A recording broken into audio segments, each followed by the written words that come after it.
웃자노 라는 제목으로 말씀을 나누고자 합니다.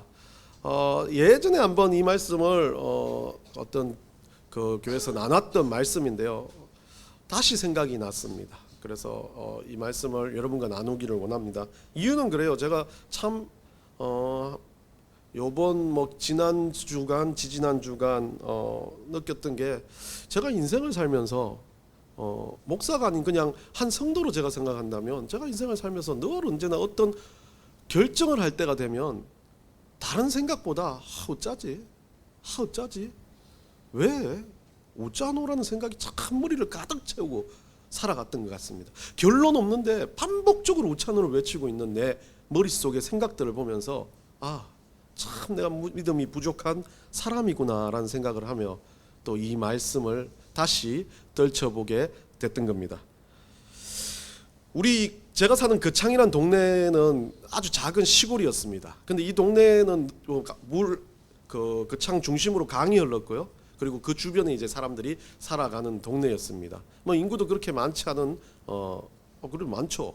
한 몇만 명 되나? 2만 명 되나 모르겠어요. 하여튼 거창은 촌입니다. 여하튼 시골입니다. 그래서 그 시골읍이라는 곳이 참 재밌는 건 이 7일장 장 열리는 날이죠. 장 열리는 날에 가면 막 사람들이 북적이고 막 자판대 할머니들이 나물 팔고 막 깎아달라 뭐달라 이런 분위기가 저는 너무 좋아가지고, 이 장날 되면 그 시골에 우리 집에서 얼마 걸리지 않은 그 시장에, 재래시장에 갑니다. 재래시장 가면 막 우선은 기본적으로 먹을 게 넘쳐나니까요. 그래서 제가 기억나는 그날도 마찬가지입니다. 그 여름 장마철에 이제 장날이었습니다. 그 전날 정말 폭우 같은 비가 쏟아졌고 물난리가 났었는데, 그 다음이 장날인데 친구하고 저는 장에 갔습니다. 가보니까 이 장날에 할머니들 자판대 많아 할머니들이 앉아갖고 있어야 되는데 아무도 없습니다. 그래서 막 짜증 난다, 막 서로 막 기분 나쁘다라고 이야기하면서 지나오다 보니까 막 물이 반쯤 잠겨 있고, 어린 시절 저는 몰랐어요. 그게 막 그렇게 힘들고 어려운 일인지, 장이 없어져야 될 정도로 어려운 일 모르는 상황에서 야, 사람들이 이제 아무도 없으니까 내과에 가면 경쟁자가 없겠다. 그 물이 불어 있는 거를 생각 안 하고 내과에 가면 경쟁자가 없으니까 물고기를 많이 잡을 수 있겠다. 오늘 친구하고 장은 실패했으니까 내과에 가서 물고기를 잡자라고 생각하고 내과에 가니까요.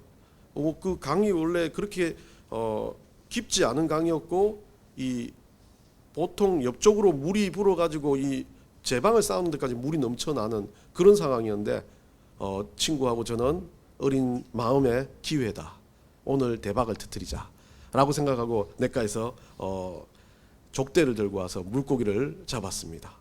물이 깊으니까, 물이 많으니까 물고기가 있습니까? 없습니다. 막 돌아다니도 아무리 해도 사람 아무도 없으니까 우리가 다 잡아갈 거라 생각하지만 물고기가 없습니다. 그런데 그날 진짜 인생에 있어서 잊혀지지 않은 대박이 터졌습니다. 여러분들도 이런 대박을 터뜨릴 때가 많을 거예요. 그런데 대박이라 생각 안 하니까 그렇죠.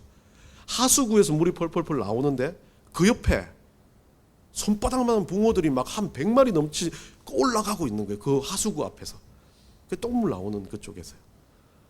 친구와 저는 막 박수를 치면 이거다 하면서 족대를 이렇게 물 바깥에서 이제 족대를 집어넣으니까 툭 하면 안에 들어가면 엄청나게 들어올 수 있는데, 물 바깥에서 이렇게 끌어올려도 한 번 뜰 때마다 막 이만한 붕어가 막 10대 마리씩 올라오는데, 여러분들 그런 기분을 맛본 적 있습니까? 이거는 완전히, 저는요 그 베드로의 물고기 생각하면요, 베드로가 예수님을 봤다라고 예수님 하고 달려가는 것만큼 베드로의 믿음이 대단한 게 없어요.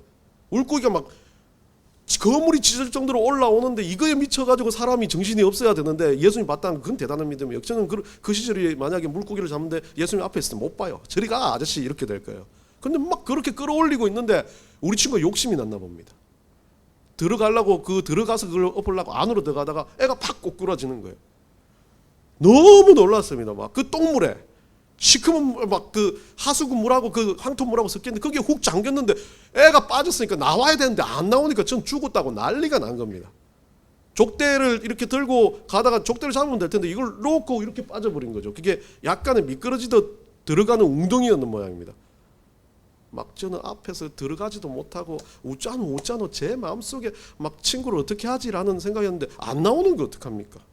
근데 몇 분 있다가 여러분들 그 광고 보면 그런 거 있잖아요. 막 머리 긴 여자분이 이렇게 확 일어나면서 물이 뒤로 확 튀는 그 광고. 그것처럼 이 친구가 확 일어나는데 저는 그래도 물이 깊으니까 얘를 이제 튀어나오면 잡아야 되겠다고 생각하는데 안 나오던 애가 갑자기 이렇게 물에 확 튀어나오는데 물이 막 뒤로 확 자빠지면서 나오는 걸 보면서 제가 잡아야 되겠다고 딱 잡으려고 하는데 이 친구가 서니까 무릎까지밖에 물이 안 살았다 하고 그 똥물에 빠진 친구를 못 잡고 물고기도 엄청 많았는데 그거 다 놔두고 집으로 돌아오면서 참 재밌기도 하고 제 상황이 웃기기도 한 겁니다. 대박을 쫓으려고 하다가 친구가 그 물에 빠져 죽어가도 아무것도 못하는 상황이 됐고 또 이제 그 친구는 그렇게 우스개처럼 물에 빠져 죽지도 않고 서가지고 저하고 웃으면서 집으로 왔던 기억이 납니다. 여러분 인생에서 이런 일들 많이 있을 겁니다. 막 엄청 잘 되는 것 같아요. 다 잘 되는 것 같아요. 막 견디지 못하는 기쁨들이 넘쳐나요. 그런데 그 순간 뭔가 문제가 닥치고 어려움이 딱 닥치는 순간 사람은 멈추게 되어 있습니다. 웃자노. 어떻게 하면 되지? 라고 생각합니다. 지금까지 우리가 과거 그냥 예수님 없이 살았던 백성들이라면 그 순간 웃자노밖에 외칠 수 없지만 우리는 달라져야 된다는 거죠. 그 순간 믿음으로 그 상을 바라볼 수 있는 힘을 길러내는 게 그리스도인이라고 생각합니다. 웃자노의 말에는요 위로와 당황이 들어가 있습니다. 여러분들 맞죠? 어쩔 때 막 애가 아프면 뭐 가가지고 막 무릎이 까였어요. 아이고 웃자노 할 때는 뭐가 들어가 있습니까? 위로가 들어가 있어요. 아프겠다라는 마음이 들어가 있어요. 그런데 이거 어쩌지? 이거 막 안절부절 못해서 이거 뭐 이것도 저것도 못하고 웃자노 이러는 거는 뭐가 당황함이 들어가 있어요. 이 참 양명성 있는 단어입니다.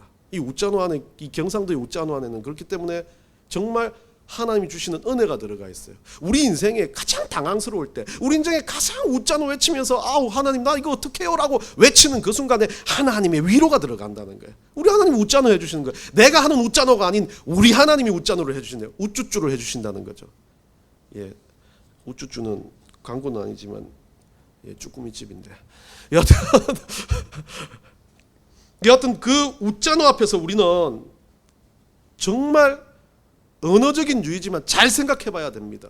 우리 문제를 가지고 고민하는 순간이 우리가 은혜가 되는 순간이고 치료가 되는 순간이고 역사가 일어나고 기적이 있는 순간입니다. 우리가 아팠어요. 육체가 아프든 정신이 아프든 삶이 아프든 뭐든지 아파요. 그 아픔 안에는 뭐가 생길 수밖에 없습니까? 예수 그리스도가 주는 힐링의 역사, 치유의 역사가 일어날 수밖에 없다는 게 우리가 받은 대박 중의 대박이라는 겁니다. 인생을요 웃자노 앞에서 우리가 인생을 사는 태도 앞에서 우리는 한번 생각해 보기 바랍니다. 그래서 오늘 본문에서 웃자노라고 외치는 그런 상황이 됐을 때 우리 인생이 됐을 때 우리는 어떻게 해야 될지 어떻게 생각하고 어떻게 행동해야 될지 벌써 이야기를 했겠지만 그래도 본문을 통해서 한번 나눠보고자 합니다. 오늘 본문을 보면요 이 제자들 어땠습니까? 상황이 참 괜찮아요. 예수님이 나타났고 예수님이 막 기적을 베푸십니다. 귀신들이 쫓겨나가고 말씀 안에서 역사가 일어나고 막 믿는 사람들이 폭풍같이 많아지기 시작했습니다. 그러던 순간 제자들이 가는 순간 그 제자들을 보고 이 간질 걸린 아들을 어떤 사람 한 명이 데리고 옵니다. 그래서 간질로 고생해가지고 이 친구 어쩝니까? 자주 불에도 넘어지고 물에도 넘어지는지라 일종의 뭐 간질의 쇼크가 오니까 확 정신을 잃고 넘어지니까 이제 불에도 물에도 넘어지는 거죠. 우리는 이제 간질이라는 병을 알았지만 이 과거의 이 초대교회 시절의 이 간질 아주 심각한 문제의 병이었습니다. 이 사람들은 그게 영적으로 생각을 했죠. 귀신 들렸다고 생각했습니다. 대부분 다요. 약간의 정신병도 있으면 귀신 들렸다고 생각했습니다. 그러니까 오늘날도 문제를 일으킨 사람들 참 많죠. 얘가 갑자기 침을 태태변다 귀신 들다가 집에 가서 때리다가 애가 죽어버리는 그런 일들도 일어나는 게 초대교회도 마찬가지였습니다. 뭔가로 해결되지 않는 뭐 아무리 이성적으로 판단되지 않는 일은 무조건 잘못된 비이성적인 것 아주 그냥 형이사각적인 일로 만들어버립니다. 그러다 보니까 이 아버지 어땠습니까? 모든 정말 잘 나갔던 모든 것들이 다 깡그리 무너졌어요. 집안도 재산도 주변 사람 시선도 완전히 이 집안은 아주 몰락한 집안이 되어버린 겁니다. 그런 아버지가 어땠습니까? 그 아들이 불쌍해서 이 아버지는 견디지 못하는 거죠. 그렇게 하는 아들이 한 번이라도 나와봤으면 좋겠다고 생각하는 겁니다. 그 아버지가 제자들에게 얘를 데리고 갔는데 오늘 16절에 뭐라고 되어 있습니까? 16절에 뭐라고 되어 있습니까? 주의 제자들 데리고 왔으나 뭐라고요? 능히 고치지 못하더이다. 이 아버지가요 온데 다 가봤어요. 용하다는 의원도 다 가보고 막 무당 박수 다 가보고 다 가보는데 제자들 기적을 일으키는 그 제자들이 있다 해서 제자들한테 데려갔는데 웬걸 제자들이 못 고치는 겁니다. 그러니까 얼마나 실망이 됐겠습니까? 그러면 그 실망이 된 제자들은 또 어떻겠습니까? 그걸 고친 제자들은 어떻겠습니까? 제가 봐도 그래요. 제가 목사인데 막 옛날처럼 막 목사들이 막 귀신을 내어 쫓는다, 질병을 치유한다 그런데 귀신 들린 사람이 왔어요. 귀신아 나가라. 안 나가요. 귀신아 나가라. 안 나가. 예수 믿으면 나가라. 막 목에 핏대를 세우고 막 침을 튀기면서 나가라 했는데 귀신이 안 나가요. 귀신 뭐라 그럽니까? 내가 왜 나가야 되냐고. 너 목사 맞아 하면서 믿음도 없는 것이 그러면 얼마나 침울해지고 얼마나 힘들겠습니까? 그런 상황에 이 아이를 데려왔던 아버지가 제자들을 보는 상황에서 이 아이를 예수님께 데려왔습니다. 그래서 말합니다. 예수님, 예수님 제자란 저 한성우 가짜예요. 저는 막 내쫓으면 귀신 내쫓으면 우리 아이 병을 못 고칩니다. 라고 그렇게 말을 하는 상황입니다. 얼마나 부끄럽겠습니까? 얼마나 치욕적인 그런 치부가 드러난 것 같은 그런 모습이었겠습니까? 제자들은 그랬어요. 앞에까지는 고쳐졌는데 왜 안 되지라고 그렇게 반복하며 고민하며 제자들 속에서 뭐가 튀어나왔습니까? 이제는 안 고치 처음에는 왜 안 되지 이러다가 이제는 예수님 그 아이를 데리고 가는 그 순간 제자들 속에서 무슨 생각이 듭니까? 어쩌지? 내가 못한 거 어쩌지? 내가 못한 거 이제 예수님한테 데리고 가면 큰일 나는데 막 욕먹고 또 예수님 얼굴에 똥칠하고 먹칠하고 막 이런 생각 오만 생각이 다면서 웃잖아 얼마나 제자들의 가슴 속에 생각이 넘쳐났겠습니까? 그 순간에 우리들의 모습과 똑같은 모습이 나타나는 거죠. 우리도 안 그랬습니까? 어떤 일들에 대해서 그렇습니다. 그리스도인이라는 개념을 빼고도 우리가 하나님 앞에서 살아가는 거 빼고도 그냥 인생을 살 때 보면 어떤 일들에 대해서 됐는데 앞에는 됐는데 또 안 될 때가 있습니다. 그때 우리는 안 되는 그 상황 앞에서 다시 해보자 할 수도 있겠지만 어쩌지? 뭐 짜증나. 힘들어. 이거 못하면 그냥 뭐 다 버린다. 이거 못하면 그냥 다 끝난다라는 생각할 때가 참 많이 있습니다. 그 순간 제자들의 심정과 똑같아요. 제자들이 지금 마음은 웃자노입니다. 왜? 어떻게 하지? 라는 개념을 가지고 있습니다. 그러다 그 개념에 대해서 예수님이 대답해 주십니다. 17절입니다. 예수께서 대답하여 이르시되 뭐라고 그럽니까? 시작. 믿음이 없고 패역한 세대여 내가 얼마나 너희와 함께 있으며 얼마나 너희에게 참으리요 그를 이리로 데려오라 하시니라. 자, 이 말은 제자와 거기에 있는 모든 백성 오늘날 우리에게 하는 하나님의 말씀입니다. 우리 예수님의 말씀입니다. 뭐라 그럽니까? 귀신을 내어쫓지 못하고 원래 있었던 거예요. 우리 그리스도인이 밥 먹듯이 했던 행동들입니다. 그런데 그 일이 기적과 같이 역사와 같이 일어나지 않습니다. 기도하면 하나님 앞에서 막 은혜가 돼요. 기도하면 정말 그 일을 하고자 하는 의욕이 넘쳤었어요. 그런데 어느 순간 사라져요. 안 됩니다. 어느 순간 예배드리기 싫어져요. 어느 순간 옆에 사람만 보면 예수 잘 믿는 사람만 들으면 예수 보면 막 알러지가 일어나요. 짜증나요. 분노해요. 왜 나한테만 이렇게 이야기해요? 근데 그 순간 예수님이 그 상황을 무엇이라고 말합니까? 믿음이 없다라고 말합니다. 그럼 어쩌라고요? 믿음이 없어진 거. 그러면서 또 뭐라 합니까? 패역한 세대라고 말합니다. 자, 여기서 믿음이 없다라는 말은요, 원래 아피스토라는 단어, 피스토라는 단어가 믿음이 있다, 믿음이 있는인데 아예 부정사가 붙어서 아피스토, 믿음이 아예 없는 상태를 이야기하는 거죠. 아예 믿음이 없는 상태입니다. 근데 또 패역한 세대는 다릅니다. 이 패역한 세대는요, 디아를 쓰고 트로페를 쓰는데 디아라는 게 뭐뭐에 의해서, 그리고 트로페라는 단어가 돌다, 회전하다는 뜻입니다. 그러니까 회전하고 뱅글뱅글 도는 것 때문에 그것에 의해서라고 이야기하죠. 자, 첫 번째 믿음이 없다라는 것은 아예 믿음이 없는 백성들을 말합니다. 두 번째 패역한 세대. 저는요, 이 믿음이 없다는 것 자체보다는 패역한 세대가 더 강렬하게 들려요. 패역은 뭐예요? 믿음 자체가 없는 게 아니라 믿음이 있는데도 뭡니까? 빙글빙글 돈다는 거예요. 믿음이 생겼다가 그거 가지고 의심하고 돌아가고 자꾸 바뀌는 그런 세대를 이야기하는 겁니다. 갑자기 이걸 하다가 제가 생각이 났어요. 제가 우리 넥스 교회로 오행시를 한번 적어봤거든요. 또 안 좋아하는 사람 또 안 좋아할 수도 있는데 이거 중요한 거예요. 해야 돼요. 불러주십시오. 넥스트 교회는 예수님을 따르며, 이게 중요합니다. 스며들어서 변화시키는 교회입니다. 트렌드를 바꾸는 교회입니다. 교회들과 함께 협력하는 교회입니다. 중요합니다. 회전하는 세상에서, 이것 때문에 제가 회전하는 세상에서 자꾸 막 이거 했다 저거 했다 변화가 묵상한, 아이고 막 세상에서는 막 중요한 게 없어요. 중심이 없어요. 그 세상에서 말씀의 중심을 잡아 건강한 교회입니다. 한 명만 하면서 이거 강불 안 써야 되겠다. 그 회전한다는 건 막 표리부동하는 겁니다. 중심이 없는 겁니다. 폐역한 세대가 그런 세대예요. 하나님 말씀을 들었어요. 은혜를 받았어요. 내가 하나님의 백성이라 그래요. 믿음의 확신을 가졌어요. 나 믿는다고 말했어요. 그런데 나 믿는 거 맞나 없나? 아니면 어쩔 때는요, 내가 믿음으로 예배를 드려요. 예배 드리는 거 맞나 안 맞나? 막 우리 교회를 보면 말해요. 우리 교회 맞나 안 맞나? 날마다 보면 그거야. 제가 좀 그랬어요. 하나님 왜 부흥도 안 주시고? 교회가 막 풍성해져야죠. 그렇게 생각할 때 참 많습니다. 그게 오늘날 폐역한 세대예요. 믿음이 없는 모든 그냥 없는 백성들뿐만 아니라 폐역한 세대, 하나님은 우리 예수님은 똑같다라고 이야기하는 겁니다. 폐역한 세대가 어떻게 돼요? 얼마나 너희와 함께 있으며 얼마나 너희와 함께 참으리요. 예수님이 마음에 그래요. 내가 보여줬잖아. 그 믿음을 알려줬는데도 왜 그것에 대해서 그렇게 간절하게 확고하게 붙들지를 못하냐는 거죠. 믿음이 없게요, 어떠한 일도 일어나지 않습니다. 믿음이 없으니까요, 어떠한 일도 해보려고 하지 않습니다. 믿음이 없기 때문에 그냥 그 순간이 끝나버리는 겁니다. 근데 믿음이 생기기 시작하는 순간 뭐해요? 그 귀신이면 귀신이지. 웃자노란 말이 안 나와요. 하나님 이거 어째요? 하나님 어째요? 라는 말은 나올 수 있겠지만 나 스스로가 이걸 어째보지 어떻게 할까? 말 안 합니다.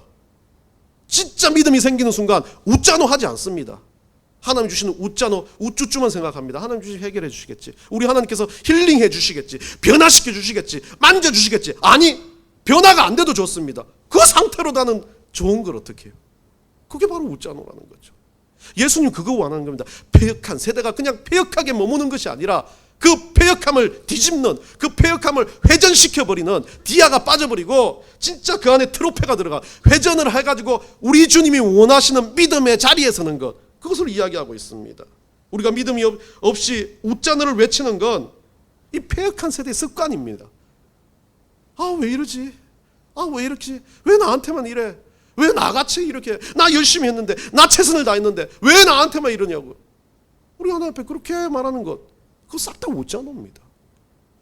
진짜 믿음이 생기는 순간 왜 나한테만 아니라 하나님 나한테 이거 주셨는데 의미는 잘 모르겠지만 그냥 하나님이 주시는 힐링의 표현이라고 받아들이겠습니다. 하나님 주시는 웃자노, 우쭈쭈로 받아들이겠습니다. 나는 그래서 바뀌기 원합니다.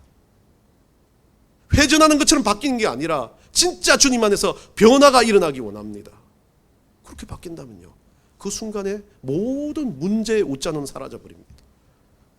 거기는 정말 믿음만이 있게 되는 거죠. 백화점의 장난감 코너예요. 어떤 고상한 어머니가 이 5살 된 아이와 대화를 합니다. 아이가 어머니 아주 공손하게 그 장난감을 받기 위해서, 어머니 저 장난감을 제가 갖고 싶습니다. 간곡하게 요청을 합니다. 어머니는 그렇게 단호하게 외합니다. 아들, 이것은 오늘 못 사줘. 그렇게 말합니다. 그래서 아들이 더 간곡하게 이야기합니다. 어머니, 그래도 제가 이것만은 꼭 가지고 싶습니다. 부탁드립니다. 그러니까 어머니가 아들, 더 이상 떼쓰면 안 됩니다. 그렇게 말합니다. 너무 고상하게요. 그래서 그래도 아들이 어머니 제발 윤허하여 주시옵소서. 그렇게 이야기하니까 어머니가 아들 잠깐 밖에서 봐요 하고 나갑니다. 밖에서 아들을 데리고 나와서 어머니가 그렇게 말합니다. 아들, 어머니가 떼쓰면 어떻게 한다고 그랬죠? 그러니까 아들이 조용히 말합니다. 때려 죽인다고 했습니다. 평소에는 습관이 되어 있는 거예요. 잘못된 습관, 잘못된 언어, 잘못된 간섭이 습관되어 있는 건 그걸 아무리 다른 것으로 가리려고 해도 튀어나올 수밖에 없습니다. 결국 믿음, 패역한 세대를 바꾸는 건 단순하게 한 번 드리는 예배, 한 번 드리는 그냥 생각, 막 감정에 격해서 드리는 기도, 찬양, 그거 아니라는 거예요. 삶의 모든 것이라고 말합니다. 내 삶의 습관이라고 말합니다. 내 삶의 모든 것으로 믿음으로 주님 앞에 드리는 모든 삶의 순간순간이 바로 우리 하나님 원하시는 그 웃자노를 바꾸는, 패역한 세대를 바꾸는 기적이며 은혜라고 말씀하시는 겁니다. 여러분 삶은 어떻습니까? 믿음이 필요한 시기에 여러분은 어떻게 반응하십니까? 웃자고 하면 당황하십니까? 당황하는 그 순간요, 여러분 한번 이제는 다시 한번 생각해 보시기 바랍니다. 당황스러워요, 힘들어요, 아파요. 그러면 그게 사인이라고 생각해 보십시오. 제자들에게도 그랬던 것처럼 그때가 기도할 순간이고 그때가 주님 앞에 무릎 꿇고 정말 놓아야 될 순간이라고 생각해 보십시오. 만약 제자들이 그 순간에 당황하고 막 그래가지고 주님 앞에 달려가는 그 자리에서도 그 아이를 데려왔을 때 이 제자들이 만약 자기들이 기도하고 막 외쳐도 안 되는 상황이었다면 저는 그랬을 것 같아요. 진짜 제자들이 다른 방법을 찾았을 때 없을 그 상황에서는 그냥 우리 예수님께 맡겨드립시다. 제자들이 먼저 예수님을 데려왔을 겁니다. 우리는 안 됩니다. 우리로서는 부족합니다. 그런데 예수님은 하십니다라는 그 고백이 생겨나는 거죠.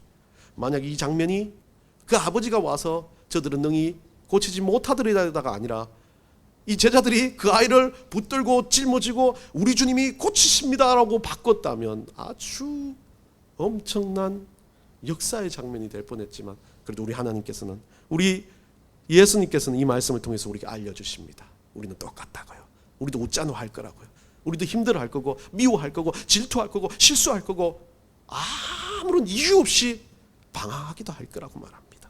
그런 순간 믿음으로 그 웃자노를 이겨낼 수 있는 길은 우리 주님 앞에 그 믿음의 능력을 가지고 그 순간이 진짜 무릎 꿇고 기도하고 주님을 간절히 붙들어야 될 시기라는 것을 알려주시는 겁니다. 예수님께서도 이것에 대해서 정확하게 우리에게 이것을 바꿀 수 있는 것을 말씀해 주시는 마가복음 한번 읽어봅시다. 9장 23절 시작. 예수님께서 이르시되 할 수 있거든이 무슨 말이냐, 믿는 자에게는 능히 하지 못할 일이 없느니라 하시니. 너무 우리가 자주 애우는 말씀이고 너무 좋아하는 말씀입니다. 실패하면 막 능치 못할 일이 없다. 빌보스의 말씀처럼 막 능력 주신 자 안에서 내가 모든 것을 할 수 있다. 예, 막 그래서 간증하고 나와서 그런 거 이야기 많이 합니다. 근데 저는 시간이 지나다 보니까 청년들 할 때는 막 그랬어요. 막 탱커처럼 밀어붙여서 나가서 싸우자, 이기자, 야! 근데 40이 넘어가면서부터 나가자, 싸우자, 이기자 했는데 나가자, 싸우자, 질지도 모른다. 45이 지나면서요, 나가자, 싸우지 마. 지금 이제 50이 다 돼가니까요, 나가지 말고 그 자리에서 그냥 네 살던 거 그대로 하면서 그냥 꾸준하게 살아가. 제가 이렇게 바뀌어버리더라고요. 예수님께서 할 수 있거든이 무엇이냐, 믿는 자에게는 능치 못할 일이 없다는 이 말은요, 예전에는 다 싸워서 이기고 다 깨부수고 라고 생각했는데 도는 거예요. 예전 패역한 세대처럼요, 나는 정말 안 되는 사람이었는데 어느 순간 아이고 안 되는 그대로 두는 거예요. 아, 하나님 저 안 됩니다. 그런데 오늘도 하나님하고 살게요. 하나님 나 안 돼도 돼요. 그냥 하나님과 사는 것만으로 돼요 라고 생각하는 그 순간이 능히 모든 것을 이기게 되는 순간입니다. 저만 그런가요? 그래, 여러분은 아직까지 안 그럴 수도 있어요. 저만 그런지 모르겠습니다. 믿음은 모든 것을 부수고 무너뜨리고 깨부순다는 그 폭력적인 관념이 될 수 있지만 그 깨부수는 게요, 그냥 막 열정으로 깨부서지는 게 아니라는 것이었습니다. 살다 보고 그것을 꿋꿋하게 인내하고 유지하고 하나님과 동행하는 그 일들로 인해서 웃자노가 자꾸 줄어들기 시작하는 거죠. 어느 순간 웃자노가 아닌 뭐라고요? 우쭈쭈만 하는 거예요. 우리 하나님 우쭈쭈 필요해요. 어떤 사람은요, 웃자노부터 해놓고 이야기합니다. 근데 우리는 뭐 합니까? 마음이 아프고 힘들고 어려우면 무릎 꿇고 그냥 말하면 돼요. 우쭈쭈가 필요해요. 우쭈쭈가 필요해요. 주십시오 할 필요 없잖아요. 우쭈쭈가 필요한 걸로 끝나는 거예요. 그러면 하나님 우쭈쭈 안 해줘도요, 그 말 자체로 우리 하나님이, 우리 예수님이 나와 동행하신다는 그 말이 느껴지는 순간 그 한마디로 끝나는 거예요. 그냥 우쭈쭈 안 해도 돼요. 그게 우쭈쭈가 돼버린 겁니다. 그 기도가 우쭈쭈가 되는 거죠. 18절에서 뭐라 그럽니까? 예수님이 이제 그 귀신들을 꾸짖으시니 그때 기적이 일어나고 역사가 일어납니다. 결국 그 문제를 해결하게 하시는 예수님의 은혜를 우리는 보게 되는 거죠. 이제 이 모든 것들을요 20절에서 설명합니다. 우리 20절 한번 읽어볼까요? 20절요. 다 같이 한번 읽어봅시다. 시작. 이르시되 너희 믿음이 작은 까닭이니라. 진실로 너희에게 이르노니 만일 너희에게 믿음이 겨자씨 한 알만큼만 있어도 이 산을 명하여 여기에서 저기로 옮겨지라 하면 옮겨질 것이요 또 너희가 못할 것이 없으리라. 이겁니다. 분명히 이거예요. 저는 그렇지 않습니까? 나가자 싸우자 이기자 야 안 하라는 거죠.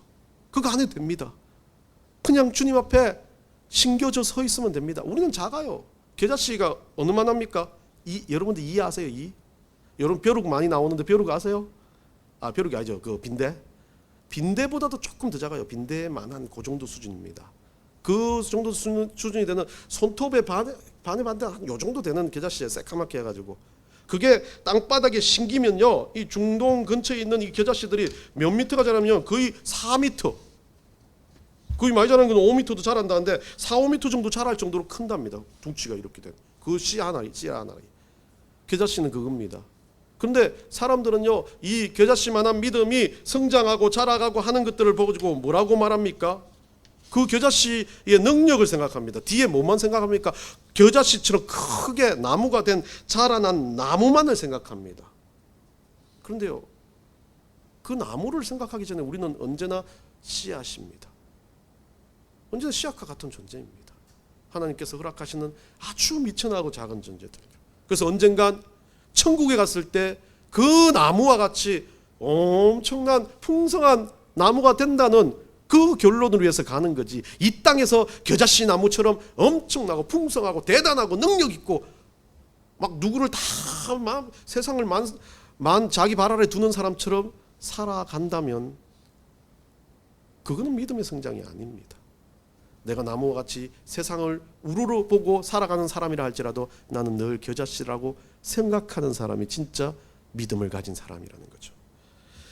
히브리서 11장 6절 보겠습니다. 한번 읽어봅니다. 히브리서 11장 6절입니다. 다 같이 읽습니다. 시작. 믿음이 없이는 기쁘시게 못하나니 하나님께 나아가는 자는 반드시 그가 계신 것과 또한 그가 자기를 찾는 자들에게 상 주시는 이심을 믿어야 할지니라. 믿음 자체만이 우리 하나님을 기쁘시게 한다는 거예요. 내가 겨자씨든 내가 풍성한 나무든 하나님은 그 성장하는 과정을 어떻게 보는 거예요? 믿음으로 하나님을 기쁘시게 했냐 안 했냐는 거예요. 그러면 모두에게 상이 있다는 겁니다. 여러분 인생은 어떻습니까? 여러분 인생은요 참 겨자씨만한 믿음을 가지고도 그 믿음을 남들한테 보여줄 필요도 없고 자기가 그 믿음을 간직하고 우리 주님 앞에 꿋꿋하게 살아드리는 그런 웃자노를 정말 깡그리 부셔버리는 게 아니라 서서히 지워가는 사람들이 되시기 바랍니다. 마지막으로 이야기 하나 하고 마치려고 합니다. 어릴 때 이 족대 이야기를 했기 때문에 한 가지 더 이야기를 합니다. 물고기를 잡으러 가면 저는 늘 갈망했습니다. 욕망이 사로잡힌 자. 많이 잡아야 된다. 풍성하게 잡아야 된다. 예, 메기 한 마리에 5,000원 쳐주고 10,000원 쳐주기 때문에 메기 한 마리 잡으면 세상을 다 가던 것처럼 그랬던 친구들과 함께 물고기를 잡으러 가면서 가장 처절하고 확고한 방법을 봤습니다. 지나가다 보니까 길거리에서 밧데리 가지고 물고기를 이렇게 돌에 이걸 갖다 대니까 막 웅 하면서 물고기도 웅 떠오릅니다. 와 그거 보면서 신세계를 봤습니다. 저거네 라고 생각을 했습니다. 그래가지고 제가 이게 뭐 잘못 이야기하면 제가 그때는 자동차 배터리들 폐 배터리들이 막 밖에 좀 나와 있는 걸 제가 보면서 우리 친구가 하나 그럽니다. 저 배터리에 전기가 있는지 없는지 자기가 알 수 있다고. 그래서 그 전선 있죠, 전선 2개. 전선 그 피복 있는 거 좀 두꺼운 거 가지고 가서 양쪽을 탁 하면 칙칙칙 올라와오면 그 배터리 전기가 있는 거다. 그거 갖고 가서 물에 갖고 가서 우리도 길게 해갖고 쇠작대기를 이렇게 집어넣으면 물고기 떠오를 거다. 그렇게 해가지고 그 배터리 그 트럭 배터리였을 거예요. 좀 컸어요. 그걸 이 찍찍찍 하니까 있다고 해가지고 들고 냇가에 가가지고 이쪽에 꽂고 이쪽에 꽂고 이걸 딱 했는데 여러분들 아시겠지만 이 배터리가 잘못하면 큰일 나거든요. 장화 신고 들어가야 되고 그거 엄청 찌릿찌릿 발을 못 뺄 정도로 힘들거든요. 다행히 얘가 안에 이 축전 그 안에 배터리 용량이 적었는지 되긴 되는데 앉아 있는데 우리는 맨 다리로 들어가 있으니까 뭔가 여러분들 아시죠? 그 약간 막 그 우리 이거 손 막 이렇게 해가지고 하는 것처럼 찡 다리가 찡찡한 느낌이 드는 거예요. 이거 꼽아놓고 저는 우리 친구 보고 빨리 더 깊게 찔러 이러는데 저 다리가 계속 찡찡 하는 거예요. 그래가지고 어느 순간 보니까 막 자꾸 막 뒤쪽으로 올라와요. 머리가 막 곤두서기 시작해요.